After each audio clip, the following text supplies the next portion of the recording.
早晨啊，各位領導人、事頭婆，又係我啦。係咪好耐冇見到我坐低呢？今日呢就好榮幸可以參加呢個密探西藏。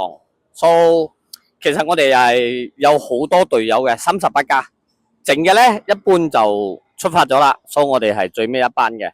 咁樣呢一次嘅身份呢，都係有少少唔同嘅。好榮幸我就升做一個小隊長啦。係有啲緊張嘅。好，而家就俾你哋睇下我哋嘅陣容。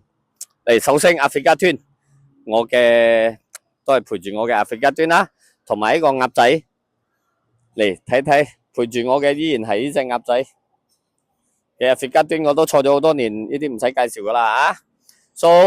接落嚟呢，依家就中榜啦。我哋最期待依家噶啦，獨家啲 Scrambler 800。依架嘢咧非常之挑戰嘅，因為咧佢嘅油箱係11個列嘅啫，我哋都非常之期待呢台摩托有好好嘅表現啊！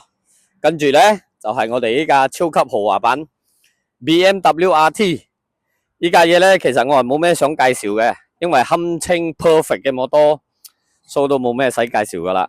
因為一講到寶馬咧，咁樣缺點有嘅，佢唯一嘅缺點咧就係我哋窮買佢唔起。係咁多嘅啫，堪稱 perfect 嘅摩托。好，仲有一架咧就嚟緊 on the way，一陣間佢就請我哋食早餐噶啦。接落嚟咧，我哋就敬請期待各位繼續關注我哋嘅 video，我哋會繼續出發響中國影多啲嘢俾大家睇啦吓。中國見下咁多位，拜拜。